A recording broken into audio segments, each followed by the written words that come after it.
اللہ اللہ اللہ یا الہی ہر جگہ تیری عطا کا ساتھ ہو، یا الہی ہر جگہ تیری عطا کا ساتھ ہو۔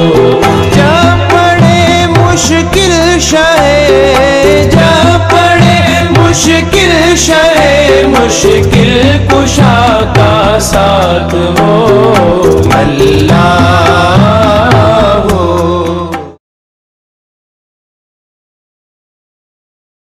نحمدہ ونصلی ونسلم علی سیدنا و مولانا محمد رسولہ النبی الامین المکین الحنین الکریم الرؤوف الرحیم، اما بعد، بسم اللہ الرحمن الرحیم۔ معزز ناظرین و سامعین، الحمدللہ تعالی ہم اللہ جل مجدہ کی توفیق سے تصوف اور تعلیمات صوفیہ کے موضوع پر ایک سلسلہ وار گفتگو کر رہے ہیں۔ کم و بیش 40 لیکچرز یا ہماری سلسلہ وار گفتگو کے ایپیسوڈز ہو چکے ہیں، اور ان میں 35 یا 40 کے درمیان ان میں ہم نے اب تک جن اہم موضوعات پر تفصیل کے ساتھ اور نہایت شرح و بسط کے ساتھ روشنی ڈالی ہے، وہ موضوعات یہ ہیں کہ لفظ تصوف کا لغوی اشتقاق کیا ہے، یعنی لغوی اعتبار سے تصوف کا لفظ کس مادہ سے نکلا، اس کے معنی کیا ہیں، اور اس کے لغوی معانی اور اشتقاق کے حوالے سے کیا کیا تحقیق اور کیا کیا نقطہ نظر اہل علم کے ہاں پایا جاتا ہے۔ اس کو ہم نے حتی الوسع شرح و بسط کے ساتھ بیان کیا۔ تصوف کے لغوی معنی کے بیان کے بعد پھر ہم نے تصوف کی تعریف بطور اصطلاح، اس کی علمی اصطلاح کا جائزہ لیا اور اس کی تعریفات پر غور کیا، اور بے شمار ائمہ اور علماء اور محققین کے اور صوفیاء کے ریفرنسز سے تصوف کی اصطلاح پر، اس کے اصطلاحی معنی و مراد پر گفتگو کی، اور بعد ازاں اس پر بھی بڑی تفصیل سے ہم نے گفتگو کی کہ تصوف کی اصطلاح تاریخ اسلام میں کب شروع ہوئی، لفظ تصوف یا لفظ صوفی، اس کا ٹریس کہاں اور کب کس زمانے میں ملتا ہے۔ تو ریفرنسز کے ساتھ میں نے یہ بات ثابت کرنے کی کوشش کی کہ دور تابعین سے ہی تصوف اور صوفی کے لفظ کا استعمال ثابت ہے، اور اس کے لیے پھر بہت سے ریفرنسز دیے۔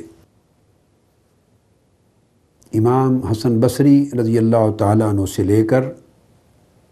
امام سفیان ثوری، امام مالک،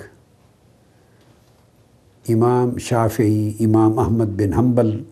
الغرض بے شمار اکابر ائمہ کے ریفرنسز کے ساتھ بات کی۔ اس باب میں پھر علامہ ابن تیمیہ اور علامہ ابن القیم کو بطور خاص دیگر درجنوں کتب کے ساتھ ساتھ ہم نے اسٹڈی کیا، ابن تیمیہ اور ابن القیم کی تحقیقات کا مطالعہ ان بے شمار دیگر کتب کے ساتھ ایک اسپیشل ریفرنس کے طور پہ ہم نے جاری رکھا۔ اس کے بعد پھر ہم نے تصوف کی حقیقت پر بات کی، اور تصوف اور کتاب و سنت، تصوف اور شریعت، تصوف اور قرآن و سنت کا باہمی ربط کیا ہے، اور تصوف کا لزوم اور ملازمت قرآن مجید سے اور مطابعت سنت نبوی صلی اللہ علیہ وآلہ وسلم سے کس قدر ہے۔ اس پر پھر ہم نے ائمہ تصوف کی بہت جلیل القدر جو کتب ہیں، امہات الکتب، ان کا باری باری مطالعہ کیا، اور پھر علامہ ابن تیمیہ، علامہ ابن القیم سمیت بہت سارے دیگر علماء، امام شاطبی تک، ان کی کتب کے مطالعہ کو اس موضوع پر ہم نے مکمل کیا۔ امام شاطبی کی الاعتصام پر جا کے بات ختم کی۔ آج سے ہم اسی سلسلہ گفتگو کے ایک نئے باب کا آغاز کر رہے ہیں، یا یوں سمجھیے کہ ہماری گفتگو تصوف اور تعلیمات صوفیہ پر ایک نئے ایریا میں، ایک تحقیق کے نئے دائرے میں داخل ہو رہی ہے، اور وہ دائرہ تحقیق کا بالکل جدید ہے، اور آج کے ذہنوں کو اس نے بدقسمتی سے اس دائرے کے اندر، اس میدان تحقیق کے اندر پائی جانے والی بے شمار غلط فہمیوں نے آج کے ذہن کو متاثر کیا ہے،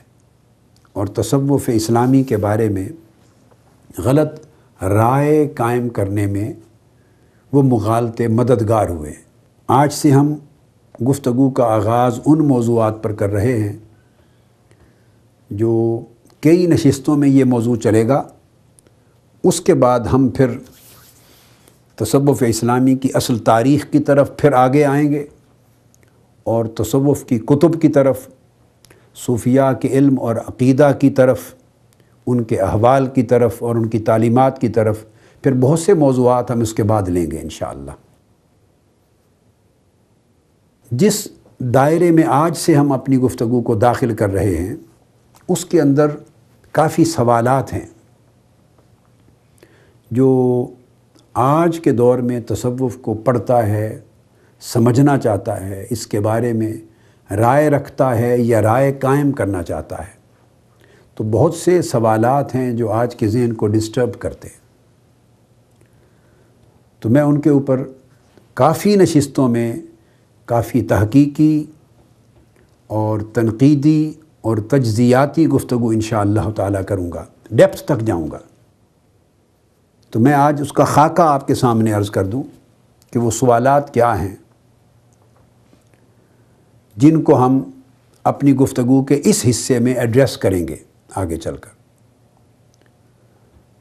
پہلا سوال ذہنوں میں یہ ابھرتا ہے، اور اس وقت کتابوں میں بھی بعض اہل علم نے، اہل الرائے نے لکھ دیا ہے، اور بہت سے ذہنوں میں یہ بات کھٹکتی ہے، بہت سی زبانوں پر یہ بات آتی ہے کہ کیا تصوف ایک اجمی پودا ہے جو بعد کے زمانے میں سرزمین اسلام میں بو دیا گیا، اور اس کی پرورش اجمی دماغ کی آب و ہوا میں ہوئی؟ یہ ایک سوال ہے، اور یہ جو پوری بات اس سوال میں نے عرض کی، اسے علامہ اقبال کی طرف منسوب کیا جاتا ہے۔ سمجھا جاتا ہے کہ یہ علامہ اقبال کا نقطہ نظر تھا، اور انہوں نے لکھا ہے اپنی تحریروں میں۔ ہم اس کا الگ سے جائزہ لیں گے، اور جب میں ان تمام سوالات کا انالیسس ختم کر لوں گا اور ون بائی ون ان پر گفتگو کا آغاز کروں گا، تو میں اپنی گفتگو کا آغاز ہی علامہ اقبال سے کروں گا انشاءاللہ۔ اس کے بعد ہم اس کے باقی میدانوں کی طرف جائیں گے۔ دوسرا سوال ذہنوں میں یہ ابھرتا ہے، اور یہ اعتراض کیا جاتا ہے کہ تصوف دور زوال کی پیداوار ہے۔ یہ بھی ایک غلط فہمی، اور سوچا یوں جاتا ہے غلطی سے کہ چونکہ دور زوال کی پیداوار ہے اس وجہ سے اس کی تعلیمات میں مایوسی معاذ اللہ، بے عملی معاذ اللہ اور بے ہمتی پائی جاتی۔ یوں بھی کہا جاتا ہے، اس مسئلے کو اس طرح بھی پٹ کیا جاتا ہے کہ صوفیانہ رویہ دور زوال میں ابھرا ہے، اسلام کے دور عروج میں، دور غلبہ میں اس کا وجود نہیں تھا۔ یہ تاریخ سے، اسلامی تاریخ سے اور تصوف کی صحیح تاریخ سے لا علمی کی وجہ سے یہ خیال پیدا ہوا ہے۔ کلیتاً تصوف کی جو اسلامی تاریخ ہے اس سے لا علمی کے باعث، کلیتاً لا علمی کے باعث۔ لیکن میں اس کو ایڈریس کروں گا بہر صورت اس لیے کہ یہ سوال ذہنوں میں ابھرتا ہے، گفتگو کی جاتی ہے اور یہ چیز لوگوں کو پریشان کرتی کہ یہ دور زوال میں جب مسلمان اپنی سلطنت سے، اپنے عروج سے، اپنے غلبہ سے، اپنے اقتدار سے محروم ہو گئے اور مجموعی طور پر معاشرے میں ایک مایوسی کی فضا ہو گئی، تو اس دور میں تصوف یا صوفیاء کا رویہ وجود میں آیا، ابھرا۔ یہ ایک غلط تعبیر ہے تصوف کی تاریخ کی، اور یہ سوچا جاتا ہے کہ اس لیے یہ آئسولیشن کا درس دیتا ہے، سوسائٹی سے کٹ جانے کا درس دیتا ہے۔ یہ بات صوفیاء کی کتب میں جو لفظ ترک دنیا کا استعمال ہوا ہے، اس کی غلط تعبیر اور غلط تشریح کی وجہ سے یہ کنسیپٹ ڈیولپ ہوا ہے۔ یہ بھی کہا جاتا ہے کہ صوفیاء سوسائٹی سے بالکل الگ تھلگ ایک فرقہ تھے۔ تو اس کا جائزہ لیں گے ہم۔ اس طرح یہ چیز بہت سے اہل فکر اور اہل تحقیق ان کی زبان سے میں نے سنی ہے اور آپ لوگوں نے سنی ہوگی، اور یہ خیال بہت سے ذہنوں میں ابھرتا ہے کہ کیا تصوف کی نشو و نما کہا جاتا ہے معاذ اللہ، اور یہ بھی غلط، میں نے عرض کیا جتنے سوالات اٹھاؤں گا یہ سارے غلط فہمیوں کی بنیاد پر قائم ہوئے کہ تصوف کی نشو و نما ایرانی نظریات میں، ایرانی آب و ہوا میں، ایرانی فلسفے میں، ایرانی نظریات کے تحت ہوئی۔ یہ بھی کہا جاتا ہے کہ اس میں ہندوستان کے فلسفہ اور ہندوستان کے جو مذہبی نظریات ان کا بھی دخل ہوا۔ یہ بھی کہا جاتا ہے کہ یونانی فلسفہ اثر انداز ہوا تصوف کی ارتقاء پر، اس کی نشو و نما پر، اس کی ڈیولپمنٹ پر اور اس کی تعلیمات کی ساخت پر۔ اور یہ بھی کہا جاتا ہے کہ مسیحی نظریات کا اس کے اوپر اثر ہوا۔ اس سے بڑھ کر یہ تو چار چیزیں ہیں جو عام طور پہ اعتراض کرنے والے کہتے ہیں کہ اس کی تصوف کی نشو و نما ایران کے نظریات سے، ہندوستان کے نظریات سے، یونان کے نظریات سے اور مسیحی عیسائی نظریات کے تاثر سے بنی۔ اس سے بڑھ کر چینی نظریات کو بھی اس طرح منسوب کیا جاتا ہے کہ وہ بھی تصوف کی ڈیولپمنٹ میں اس کا کردار ہے اور تصوف کی تشکیل اس سے بھی وجود میں آئی، اور بعض لکھنے والوں نے جاپانی نظریات کو بھی اس کے ساتھ متعلق کیا ہے۔ تو ہم اس پوری ایک اینگل کا جائزہ لیں گے، اور یہ تحقیق جو ہے چونکہ اورینٹلسٹ نے کی، یہ ساری باتیں، یہ جو تیسرے سوال میں نے عرض کی ہیں کہ تصوف پر کن کن خیالات، نظریات اور فلسفوں نے اپنے اثرات ڈالے، یا تصوف کن کن خیالات اور نظریات کے زیر اثر معاذ اللہ ڈیولپ ہوا، یہ بات چونکہ مستشرقین نے کہی ہے، اور مستشرقین بھی، میں اس کے اوپر پورا کئی نشستیں انشاءاللہ اس پر گفتگو کروں گا، ان کی کتب کا مطالعہ کریں گے ہم، ڈائریکٹ مستشرقین کی ان کتابوں کی سٹڈیز کریں گے، جو 16ویں صدی عیسوی سے 20ویں صدی عیسوی تک 300-400 سال تک اورینٹلسٹ مستشرقین جو لٹریچر پروڈیوس کرتے رہے ہیں، یا مغربی ٹریولرز یا مغرب کے آتھرز اور رائٹرز جو اتفاقیہ یا تحقیقی منصوبہ بندی کے تحت جو لٹریچر انہوں نے پروڈیوس کیا ہے 300-400 سال میں، اس میں یہ غلط فہمی تھرو آؤٹ چلی ہے، جس نے مسلمان ذہنوں کو برِ صغیر پاک و ہند میں، مسلم زعماء کو، اسکالرز کو، کئی علماء کو، محققین کو، اہل علم و فکر کو متاثر کیا ہے۔ اگلا سوال پیدا ہوتا ہے کہ جیسا کہ میں نے کہا کہ یہ مغالطہ ہے جو مستشرقین کو لاحق ہوا، اگلا سوال پیدا ہوتا ہے اگر یہ مغالطہ ہے اور تصوف کی تاریخ کو سمجھنے میں ایک غلطی ہے، اسلامی تصوف کی تاریخ کے باب میں اگر یہ غلطی ہے تو یہ مغالطہ کیوں پیدا ہوا، کب پیدا ہوا، اور یہ مغالطہ کب تک پاک و ہند یعنی ہندوستان کے اہل علم و فکر اور زعماء کے مطالعہ اور تحقیق پر غالب رہا اور اثر انداز ہوتا رہا، کس دور تک اس نے اثرات ڈالے اور لوگوں کی ذہن سازی کی تصوف کی تاریخ کی غلط تشریح اور غلط تعبیر کے لیے۔ تو ہم اس کے ریزنز کو ڈیپتھ میں جا کے اسٹڈی کریں گے کہ یہ خیال پیدا کیوں ہوا کہ تصوف کی نشو و نما عجمی سرزمین میں ہوئی، یا تصوف ایک عجمی پودا ہے معاذ اللہ، یا تصوف ایرانی فلسفے کی پیداوار ہے، یا ہندوستانی فلسفوں کی پیداوار ہے، یا یونانی اور مسیحی نظریات کی پیداوار ہے۔ سوال پیدا ہوتا ہے کہ یہ خیالات کیوں پیدا ہوئے، اس کے اسباب کیا تھے، اور کس زمانے میں پیدا ہوئے، اور اس نے کب تک اپنے اثرات اس تحقیق نے بر صغیر پاک و ہند یا دیگر مسلمانوں کے اوپر قائم کیے۔ اس کو سٹڈی کریں گے بھرپور طریقے سے، اور اسے براہ راست میں نے عرض کیا مستشرقین کی کتب سے سٹڈی کریں گے۔ اس کے بعد سوال پیدا ہوتا ہے کہ جو اورینٹلسٹ ہیں مستشرقین، انہوں نے اسلامی تصوف کے موضوع پر جو کچھ لکھا وہ پچھلی 200-300 سال میں ان کا تنقیدی اور تحقیقی جائزہ بھی لیں گے کہ انہوں نے دلائل کوئی دیے ہیں یا نہیں دیے۔ میں اب اس وقت ایک جملہ عرض کر دیتا ہوں، مگر اس میرے جملے کو یہ نہ سمجھ لیا جائے کہ بائسڈ مائنڈ کے ساتھ میں بات کروں گا مستشرقین پر۔ اپنے ذہن کو پہلے سے انگیج نہ کر لیں، میں صرف ایک پریپریٹری جملہ عرض کر رہا ہوں۔ یہ تو جو کچھ میں کہہ رہا ہوں اس وقت، یہ تو جب ان کتب کا مطالعہ کریں گے تو دودھ کا دودھ اور پانی کا پانی ہو جائے گا، پوری تحقیق سامنے آ جائے گی۔ مستشرقین نے 300-400 سال میں جو کچھ لکھا وہ، اور جو رائے قائم کی جتنی بھی، وہ سب بے دلیل تھی۔ مستشرقین اپنے ایک موقف کو بھی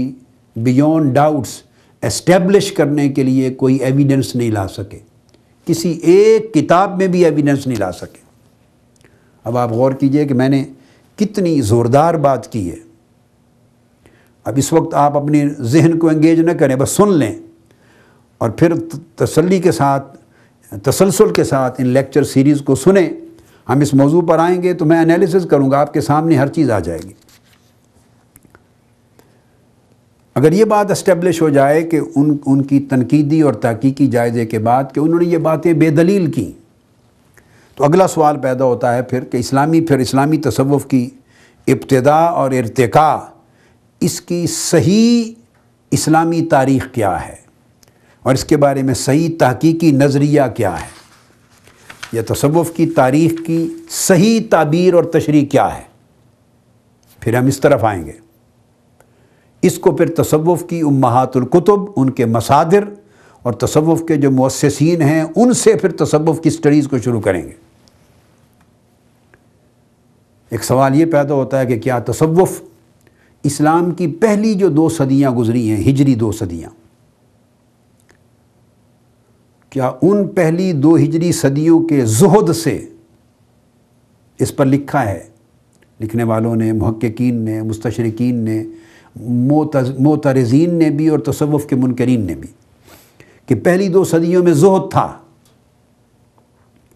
مگر یہ تصوف زہد سے یکسر مختلف کوئی چیز وجود میں آئی، بیرونی، خارجی اور غیر اسلامی اثرات کے ساتھ۔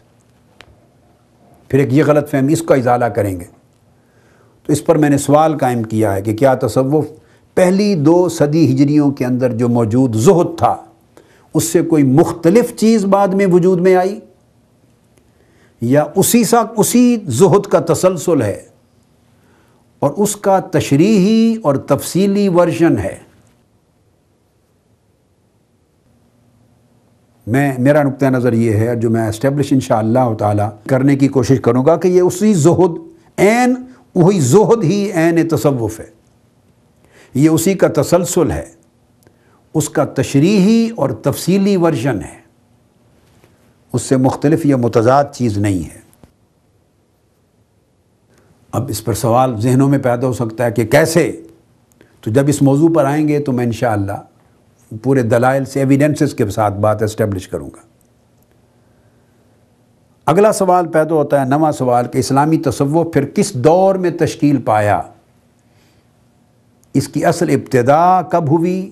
اسلامی تاریخ میں؟ اس کی ارتقاء کس دور میں ہوئی؟ اور اس کی ابتدا اور ارتقاء اور اس کی تشکیل، اس کا صحیح نظریہ کیا ہے؟ 10واں سوال اس میں یہ آتا ہے جس پر ہم گفتگو کریں گے کہ اصل میں اسلامی تصوف کے مؤسسین کون ہیں؟ کون فاؤنڈنگ فادرز ہیں اسلامی تصوف کے؟ اس کی بنیاد کنہوں نے رکھی؟ کن کے اقوال، کن کے اعمال، کن کے احوال اور کن کی تعلیمات سے تصوف کی تشکیل ہوئی اور اس کا ارتقاء وجود میں آیا؟ اور جو لوگ قرآن و سنت کے براہ راست مخاطب تھے، نیکسٹ کویسچن، میری مراد صحابہ کرام ہیں، اور پھر صحابہ کرام سے تعلق رکھنے والے اور ان کی صحبت میں بیٹھنے والے اور ان سے براہ راست استفادہ کرنے والے، جو اگلا طبقہ تھا تابعین، اور پھر ان سے براہ راست استفادہ کرنے والا اتباع التابعین۔ ان 3 طبقات کو آقا علیہ الصلوۃ والسلام نے خیر القرون کہا۔ صحیح بخاری میں، صحیح مسلم میں متفق علیہ حدیث ہے، اس پر کسی کا اختلاف نہیں۔ کوئی چیز خیر القرون سے ثابت ہو تو اس کو معتمد سمجھا جاتا ہے، شریعت میں معتبر سمجھا جاتا ہے، محقق سمجھا جاتا ہے، مسلم سمجھا جاتا ہے، اس پر اجماع ہوتا ہے، اور وہ ہے صحابہ کرام کا دور، تابعین کا، اتباع التابعین کا۔ حضور علیہ الصلوۃ والسلام نے فرمایا، متفق علیہ حدیث ہے، خیر القرون قرنی ثم الذین یلونہم ثم الذین یلونہم، سب سے بہتر میرا زمانہ ہے، کیونکہ جو لوگ حضور علیہ الصلوۃ والسلام کے زمانہ اقدس میں موجود تھے ان کو صحابہ کہا جاتا ہے، وہ صحابہ کرام ہیں۔ ثم الذین یلونہم، پھر ان لوگوں کا زمانہ جو ان صحابہ سے ملے، وہ تابعین۔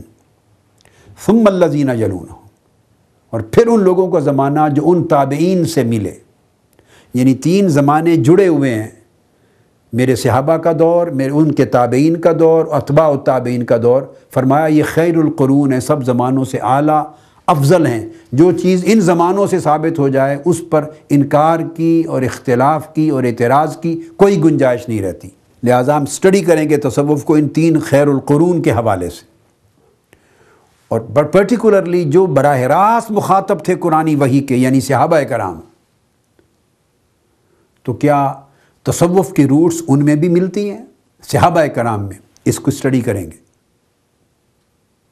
کیا تصوف کی تشکیل ان کی زندگیوں میں ہوئی؟ کیا صحابہ کرام بشمول خلفائے راشدین اور صحابہ کرام، ان کے اقوال، ان کے اعمال، ان کے افعال، ان کے احوال، ان کی تعلیمات اور ان کی کیفیات زندگی، کیا وہ تشکیل کرنے والی ہیں تصوف کی؟ تصوف ان سے ابھرا ہے، ان سے نکلا ہے، اور ان کی تعلیمات اور ان کے اعمال سے تشکیل پایا ہے، یا ان کے زمانے اور ان کے اعمال سے اور ان کے اقوال سے کوئی تعلق نہیں ہے تصوف کا؟ اسی طرح پھر آنسر میرا یس ہے، مگر میں نے عرض کیا کہ اس وقت آپ پورے اس فریم ورک کو، اس پورے سٹرکچر کو اپنے ذہن میں رکھ لیں۔ تسلسل سے جب آپ سماعت فرمائیں گے تو انشاءاللہ تعالی ہر چیز، ہر ایک موضوع کو میں اپنی ترتیب سے لے لوں گا۔ پھر تابعین کو لیں گے، اتباع التابعین کے ادوار کو لیں گے، اکابر صوفیاء کرام جو مؤسسین سمجھے جاتے ہیں، معروف ہیں جو اس حوالے سے، ان کا اور ان کا تعلق کیا ہے، پھر ان کا لیں گے۔ تو قرآن و سنت کے ساتھ تعلق علمی اعتبار سے تصوف کا کیا بنتا ہے؟ یہ ایک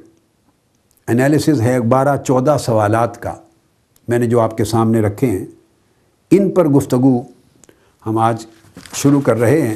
اور اس باب میں جو ایک امپورٹنٹ چیز ہے وہ میں اب ان کے اوپر تھوڑا تھوڑا ایک تجزیاتی رائے دے دوں، جو اگلی پوری ہماری جو گفتگو ہے اس کی ایک بنیاد بن جائے، ایک فاؤنڈیشن بن جائے۔ یہ بے شمار نظریات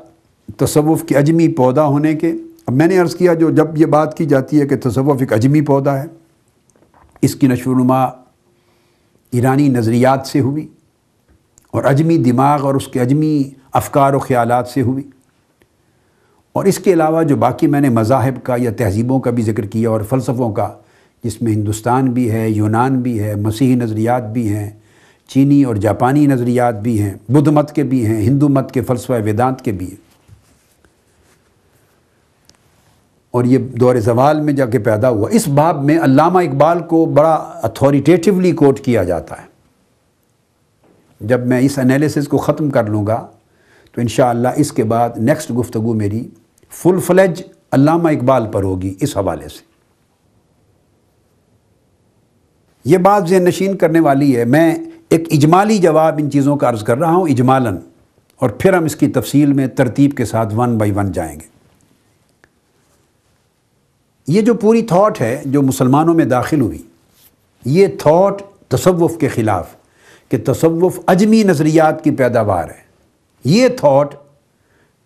اور تصوف یہ کہ تصوف غیر اسلامی فلسفوں اور غیر اسلامی افکار و نظریات سے تشکیل پذیر ہوا ہے، یہ تھاٹ خود اس تھاٹ کا ماخذ اور مصدر غیر اسلامی نظریات اور غیر اسلامی تحقیق ہے۔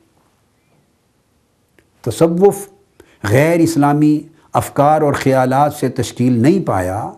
بلکہ تصوف کے بارے میں یہ غلط رائے کہ یہ غیر اسلامی نظریات سے وجود پذیر ہوا ہے، یہ غیر اسلامی محققین کے خیالات سے داخل ہوئی ہے۔ اس کے برعکس ہے صورتحال۔ مستشرقین کی کتب کا جب مطالعہ کریں جو 16ویں صدی عیسوی میں چھپی، 17ویں صدی عیسوی میں، 18ویں صدی عیسوی میں، 19ویں میں اور 20ویں صدی عیسوی میں، 16ویں میں تو بڑی خال خال کو ایک آدھ کا ریفرنس ملے گا، مگر مین 17ویں صدی عیسوی سے لے کے 20ویں صدی عیسوی تک یہ جو 400 سال کا پیریڈ ہے، 20ویں صدی کے اوائل یا اس کے وسط تک، سمجھے 1950 سے پہلے کے زمانے تک، جتنی کتب مغربی مصنفین نے، جن کو اورینٹلسٹ کہتے ہیں، مستشرقین کہتے ہیں، انہوں نے لکھی، ان 300 ساڑھے 300 یا 400 سال کے، 350 سال کے عرصے میں 1930 1940 یا 1950 کے زمانے تک وہ کتابیں لاطینی زبان میں چھپیں، بہت سی کتب لاطینی میں لکھی گئی، اس وقت جرمن زبان میں لکھی گئی، فرانسیسی زبان میں لکھی گئی اور انگریزی زبان میں لکھی گئی۔ ان تمام کتب میں یہ نقطہ نظر پایا جاتا ہے۔ اب میں آپ کی اس نقطہ نظر کی اصل بتا رہا ہوں کہ کیا ہے، کہاں سے پاکستان کے یا ہندوستان کے یا بر صغیر پاک و ہند کے جو اہل علم تھے پچھلی 20ویں صدی عیسوی کے وسط یا اس کے فرسٹ ہاف سے پہلے کے زمانے تک، علامہ اقبال بھی آف کورس اس پیریڈ میں ہوئے ہیں، تو پچھلی صدی یعنی 20ویں صدی عیسوی کے نصف اول کا جو زمانہ ہے، اس زمانے تک جتنے اسکالرز ہوئے، مسلمانوں کے محقق ہوئے، علماء ہوئے اور اہل فکر و نظر ہوئے، زعماء ہوئے، جنہوں نے تحقیق کی، ان کے پاس اویلیبل لٹریچر اس وقت تصوف کی تاریخ کے بارے میں صرف اور صرف وہی تھا جو مستشرقین نے، غیر مسلم مغربی مفکرین نے لکھا تھا۔ تصوف کی تاریخ پر اسلامی لٹریچر سرے سے اویلیبل نہیں تھا، ایک کتاب بھی تاریخ تصوف پر دستیاب نہیں تھی۔ اب میں اس کی فاؤنڈیشن رکھتے ہوئے چند بنیادی جو پرنسپلز ہیں وہ آپ کے گوش گزار کر رہا ہوں۔ تاریخ تصوف پر یا اسلامی تصوف کی صحیح تاریخ پر، اس کی صحیح تاریخی تعبیر پر، اس کی صحیح تاریخی تشریح پر کوئی کتاب اویلیبل نہیں تھی، اور جہاں تک تصوف کی تاریخ کا تعلق ہے سٹل آج بھی اس کتاب کی ضرورت ہے، اور میں امید کرتا ہوں انشاءاللہ کہ یہ 100 کے قریب میرے خطابات، میرے لیکچرز ہو جائیں گے تصوف پر، 100 یا 100 سے بھی زائد جو ARY ون ورلڈ پر آ رہے ہیں اور یہ QTV پر، تو انشاءاللہ یہی لیکچرز مرتب ہو جائیں گے، ممکن ہے 4 جلدوں پر مشتمل کتاب بن جائے، 4 والیومز کی، تو میں انشاءاللہ تعالی سمجھتا ہوں اللہ رب العزت کی بارگاہ میں پر امید ہوں کہ یہی اس بہت بڑا اہم جو خلا ہے اس ضرورت کو پورا کر دے گی یہ کتاب، اور میں ڈیٹیل میں جو ان لیکچرز میں تفصیل میں جا رہا ہوں وہ اسی غرض اور اسی نیت کے ساتھ جا رہا ہوں کہ اس سے کم 4 والیومز پر مشتمل ایک مبسوط تصوف کی تاریخ پر اور تصوف کی تعلیمات پر ایک محقق کتاب وجود میں آ جائے، جس کی اشد ضرورت ہے پچھلی کئی صدیوں سے، اور اب بہت بڑھ گئی ہے۔ تو اس وقت تک تو کوئی کتاب ہی موجود نہیں تھی، اب بھی اس کی ضرورت ہے، مگر جتنا لٹریچر اویلیبل تھا تصوف کی تاریخ کو سمجھنے کے لیے، تصوف کی ابتدا کب ہوئی، تصوف کی نشو و نما کیسے ہوئی، تصوف کا ارتقاء کیسے ہوا، اس کی ڈیولپمنٹ کیسے ہوئی، یہ سارے موضوع پر جتنا مواد اویلیبل تھا وہ سارا کا سارا مغربی مصنفین کا تھا، اتنا مواد وہی اویلیبل تھا، اور خواہ وہ لاطینی میں تھا یا جرمن میں تھا یا فرانسیسی میں تھا یا انگلش میں تھا، اور باقی یورپین زبانوں والا وہی انگلش میں ٹرانسلیٹ ہوا بعد ازاں۔ لہٰذا بر صغیر کے جتنے مسلم زعماء تھے، فلسفی تھے، مفکرین تھے، محققین تھے، اہل علم تھے، وہ جب ہسٹری کو پڑھتے تھے، تصوف کی ہسٹری کو، تو ان کے پاس سوائے اس کے اور کوئی مواد نہیں تھا۔ اور پھر یہ وہ پیریڈ تھا جب مستشرقین کا، چونکہ یہاں برٹش رول تھا پاکستان اور انڈیا میں، آپ کو معلوم ہے تقسیم ہند ہوئی ہے 1947 میں، 1947 میں جا کر، علامہ اقبال کی وفات سے تقریباً 10 سال بعد۔ پورا پیریڈ جو ہے وہ برٹش رول ہونے کی وجہ سے مستشرقین کا بہت فریکوینٹ آنا جانا تھا، کتابیں بھی چھپ رہی تھیں، چونکہ انگریزوں کی حکومت تھی یہاں، ان کے باقاعدہ لیکچرز ہوتے تھے، اور لاہور کیا اور کلکتہ کیا اور علی گڑھ اور دہلی اور ان تمام مراکز پر، مدراس، ہر جگہ ان کے سیریز آف لیکچرز ہوتے تھے، وہ آتے تھے، اور یہ ایک بہت بڑا دلچسپی کا موضوع تھا مستشرقین کا، اورینٹلسٹ کا۔ یہ چیزیں میں آگے بیان کروں گا انشاءاللہ، اور ان کے نظریات پھیلتے تھے۔ یہ علامہ اقبال کے بے شمار سکولرز مستشرقین علامہ اقبال کے دوست تھے، خواہ وہ پروفیسر نکلسن ہوں یا اے جے آربری ہوں، اور اس طرح کے بے شمار اور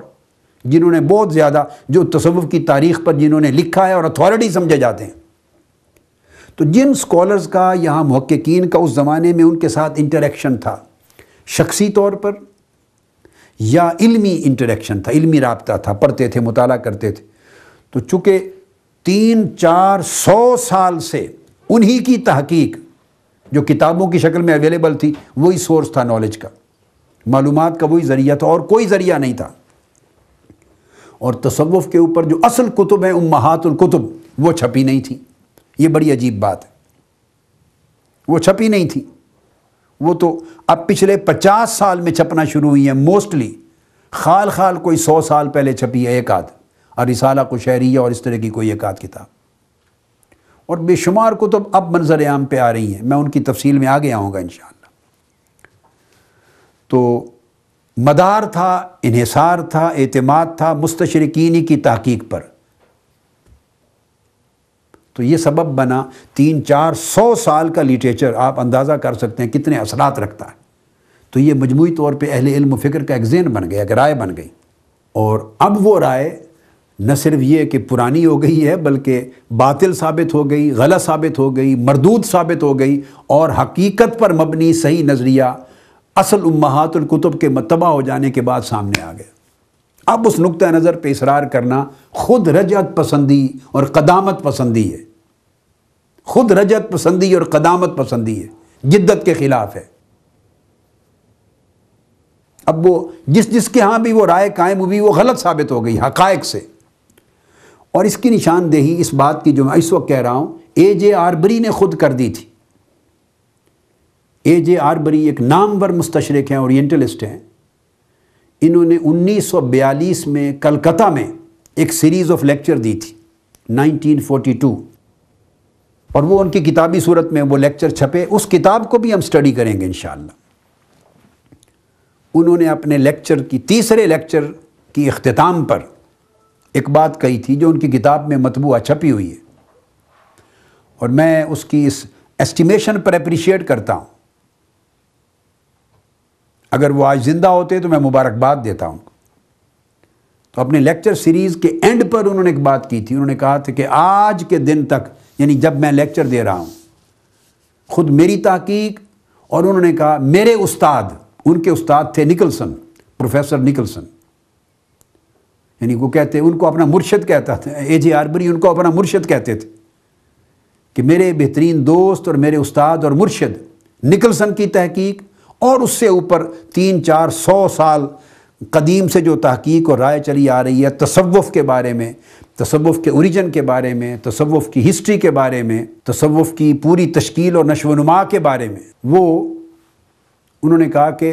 نہ صرف یہ کہ آج تک جو انہوں نے کہا ناکافی ہے، بلکہ کہا کہ ناقابل اعتماد ہے، ریلائبل نہیں ہے، محقق بات نہیں ہے، چونکہ اس وقت تک انہوں نے کہا کہ امہات کتب جو تصوف کی ہیں ان کا بہت بڑا واسٹ ذخیرہ اب تک چھپا ہی نہیں ہے، یورپ کے اور افریقہ کے کتب خانوں میں مصودات کی شکل میں پڑا ہوا ہے۔ اور انہوں نے کہا تھا کہ تصوف کی تاریخ کے بارے میں کہ کب وجود میں آیا، کیسے تشکیل ہوئی، کس طرح اس کا ارتقاء ہوا، کیا بیرونی غیر اسلامی تہذیبوں، ثقافتوں کا، فلسفوں کا، مذاہب کے ان کی تعلیمات کا اثر اس پر ہوا یا نہیں، اس کے بارے میں آج کوئی حتمی بات نہیں کر سکتے، یہ سب گیس ورک ہے اور غلط ہیں، ناقابل اعتماد ہیں۔ انہوں نے کہا تھا کہ میرا اندازہ ہے آج سے 80 سال کے بعد، یہ بات انہوں نے 1942 میں کہی کلکتہ میں، آج سے 80 سال کے بعد جب بے شمار کتب جو امہات الکتب ہیں، جو بنیادی مصادر ہیں، بیسک سورسز ہیں تصوف کی، عربی مصادر، جب وہ چھپ چکے ہوں گے، اس وقت کے محقق اور اس وقت کے اسکالر اس پوزیشن میں ہوں گے کہ تصوف کی تاریخ کی صحیح تعبیر کر سکیں۔ جو تعبیر اس وقت تک کی گئی ہے وہ ریلائبل نہیں ہے۔ میں آج کی گفتگو یہیں پہ ختم کرتا ہوں اور اس سے آگے کی بات انشاءاللہ نیکسٹ سیٹنگ میں شروع کریں گے۔ وما علینا الا البلاغ۔